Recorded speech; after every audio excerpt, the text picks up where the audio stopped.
महाराष्ट्रभरात petrol आणि diesel मिळणार नाही अशा पद्धतीच्या अफवा सुरू आहेत। काय आहे परिस्थिती आणि का उडत आहे ते अफवा हे जाणून घेऊयात।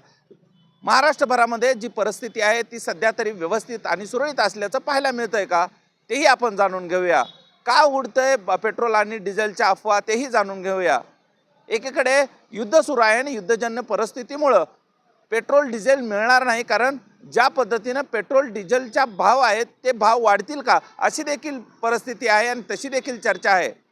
काय आहे सगळी परिस्थिती आणि बाजारामध्ये खरंच पेट्रोल डिझेलचे भाव वाढलेत का आणि त्यामुळे रांगा होत आहेत का, त्यामुळे डिझेल पेट्रोल घेण्यासाठी गर्दी होते का हे देखील आपण जाणून घेणार आहोत। महाराष्ट्रभरासह देशभरामध्ये की युद्धजन्य परिस्थिती आहे आणि त्यामुळे डिझेल पेट्रोल हे मिळणार नाही। मात्र सध्या तरी अशी कुठलीही परिस्थिती नाही किंवा असा कुठलाही रिपोर्ट नाही किंवा भारत सरकार किंवा राज्य सरकारकडून असे कुठलेही निर्देश देण्यात आलेले नाही किंवा तुटवडा होईल अशी कुठलीही परिस्थिती सांगितली जात नाही। मात्र तरी देखील मोठ्या प्रमाणात युद्धजन्य परिस्थिती असल्यामुळे तुटवडा होईल अशा पद्धतीने बोललं जात आहे। अशा पद्धतीचे मेसेज जे आहेत ते सोशल मीडियासह अनेक ठिकाणी पसरवले जात आहेत आणि अनेक ठिकाणी तशी चर्चा देखील आहे। या चर्चा सुरू आहेत तशी कुठलीही परिस्थिती ग्राउंडवरती पाहायला मिळत नाही। मात्र असं असलं तरी अनेक जण जे आहेत त्याचा स्टॉक करून ठेवत असल्याचं पाहायला मिळतंय। शेतकरी असतील, त्याचबरोबर अनेक वाहनधारक असतील, ते पेट्रोल डिझेल मिळणार नाही असं त्यांना वाटतंय आणि त्यामुळं अनेकांनी स्टॉक देखील करायला सुरुवात केलेली आहे। त्यामुळं दुसरीच काहीतरी वेगळी परिस्थिती निर्माण होईल असे चिन्ह आहेत।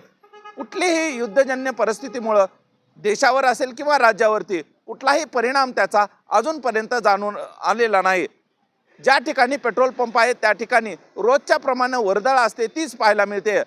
पेट्रोल आणि डिझेल या दोन ज्या आहेत तेलांवरती ज्या आहेत वाहनांची संख्या अधिकची चालणारी पाहायला मिळते आणि त्यामुळेच कुठेतरी ज्यावेळेस युद्धजन्य परिस्थितीचा परिणाम होईल अशी परिस्थिती बोलली जाते, मात्र तशी कुठलीही परिस्थिती या ठिकाणी पाहायला मिळत नाही। कारण खरेदी केली जाते विदेशामधून तेलाची, त्यावेळेस जेवढे रुपये रक्कम लागते त्या रकमेपेक्षा भाव वाढल्याचं पाहायला मिळतंय। मात्र त्याचा परिणाम अजूनही डिझेल असेल किंवा पेट्रोलवरती झाल्याचं या ठिकाणी पाहायला मिळत नाही।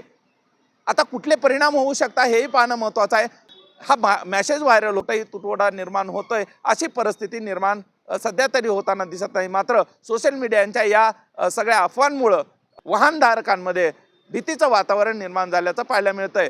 कारण अनेक जण जे आहेत ते डिझेल पेट्रोल शिवाय वाहनं चालवू शकत नाही। दळणवळणासाठी महत्त्वाची यंत्रणा आहे आणि त्यामुळेच हा सगळा मेसेज जो फिरतोय त्याचे पडसाद देखील उमटत असल्याचे पाहायला मिळतात। एकूणच ज्या पद्धतीनं महाराष्ट्रात आणि देशामध्ये जरी अफवा पसरत असल्या तर सध्या कुठल्याही राज्य सरकार असेल किंवा केंद्र सरकार असेल, पेट्रोलियम मंत्रालय असेल, यांच्याकडून काहीही सूचना देण्यात आलेल्या नाहीत आणि त्यामुळेच कुठलाही परिणाम डिझेल किंवा पेट्रोलवरती सध्या तरी झालेला नाही।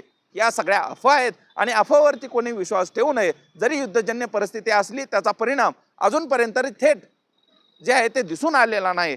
यापुढे काही दिवसामध्ये काय परिणाम होतो हे देखील पाहणं महत्त्वाचं असणार आहे। सध्या तरी ही सगळी परिस्थिती योग्य पद्धतीने आणि हे सगळे व्यवहार पेट्रोल डिझेल सुरळीतपणे सर्वांना मिळत असल्याचं चित्र जे आहे ते महाराष्ट्रभरात पाहायला मिळते। हा व्हिडिओ तुम्हाला आवडला असेल तर सर्वांना शेअर करा, चॅनलवर नवीन असाल तर चॅनल सबस्क्राईब करा। धन्यवाद।